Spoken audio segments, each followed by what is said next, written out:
नमस्कार दोस्तों, book summary Arvind में आपका फिर से स्वागत है। हम बात कर रहे हैं रिच डैड पुअर डैड के लेसन नंबर 12 पर, जिससे हम सीखेंगे कि अमीर आदमियों के पास ऐसा क्या सीक्रेट होता है जिससे वो और अमीर होते चले जाते हैं और गरीब होता चला जाता है। चलिए शुरू करते हैं।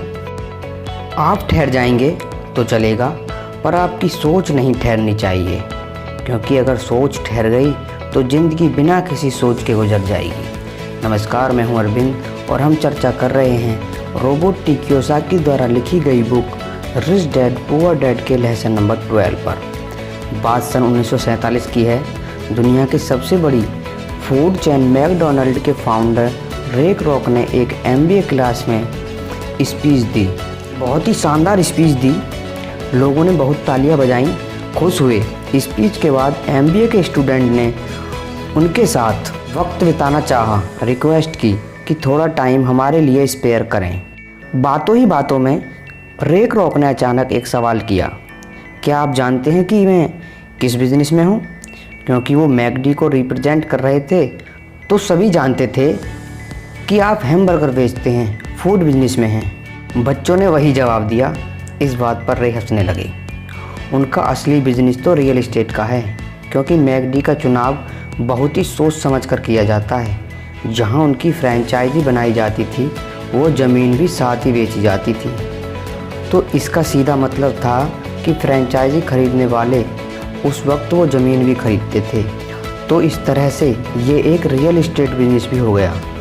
और ठीक यही सबक रोबर्ट टी कियोसाकी के रिच डैड ने उन्हें सिखाया कि अक्सर लोग खुद के लिए छोड़कर बाकी सब के लिए काम करते हैं। वो टैक्स पे करके गवर्नमेंट के लिए काम करते हैं, उस कंपनी के लिए काम करते हैं जहां वो नौकरी करते हैं। और ये सब इसलिए कि हमारा एजुकेशन सिस्टम ही ऐसा है।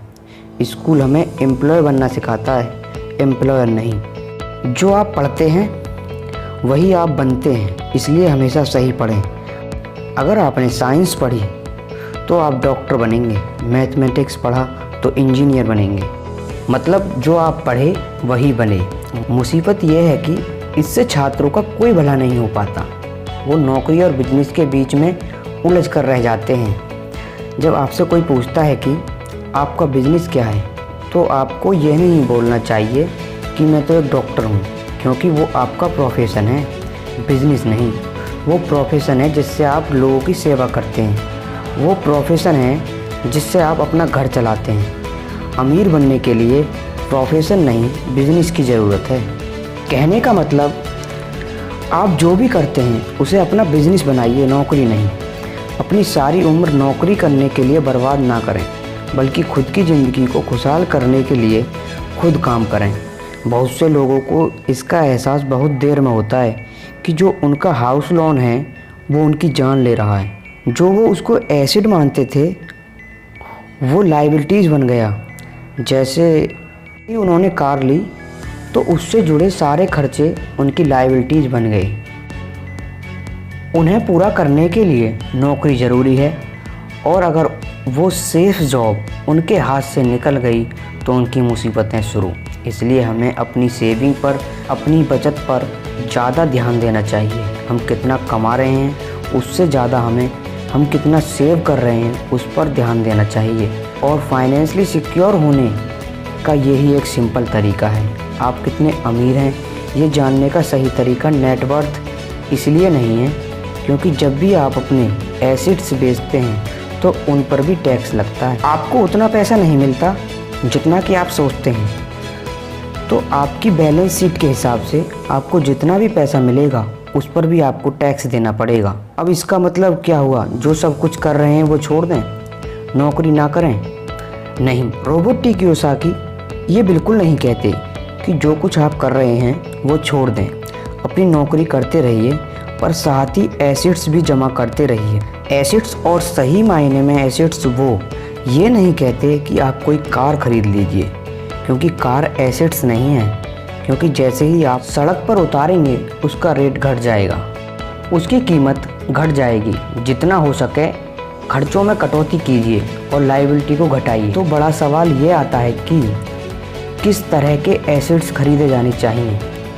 कुछ एग्जाम्पल इस तरह समझे जा सकते हैं कि ऐसा कोई बिजनेस करें जहां आपकी मौजूदगी ज़रूरी ना हो, मतलब आप वहां पर ना भी रहें तो आपका काम चलता रहे, दूसरे लोग आपके लिए काम करते रहें, बस वही आपका बिजनेस है। दूसरा, आप कह सकते हैं कि रियल एस्टेट में पैसा लगा सकते हैं। आप लैंड्स खरीद सकते हैं, स्टॉक और बॉन्ड खरीद सकते हैं। आजकल बहुत सारी पॉलिसी आ गई हैं, उन्हें समझें और उसमें पैसा लगा सकते हैं। जब एसेट्स खरीदें तो अपनी पसंद की चीज़ों पर पैसा लगाएं, क्योंकि जब आपका मन होगा तभी आप उसमें ध्यान दे पाएंगे। अगर उसमें आपकी रुचि नहीं होगी तो आप उसे बेहतर समझ नहीं पाएंगे। रोबर्टो कियोसाकी को रियल एस्टेट और स्टॉक में रुचि थी, खासकर छोटी कंपनी में इन्वेस्ट करने की, तो उन्होंने अपने रिच डैड की सलाह पर अपनी नौकरी कभी नहीं छोड़ी। वो जॉब करते और साथ ही अपने एसेट्स कॉलम को बड़ा और मजबूत बनाते रहे।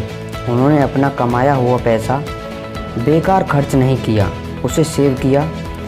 वो हमेशा ये मानकर चलते रहे कि इस पैसे की उन्हें ज़रूरत नहीं है, उसके मालिक हैं, गुलाम नहीं। अगर आपको लगता है कि आप लग्जूरियस लाइफ जीना चाहते हैं, लग्जरी खरीदना चाहते हैं, शौक से खरीदिए, कोई बड़ी बात नहीं है।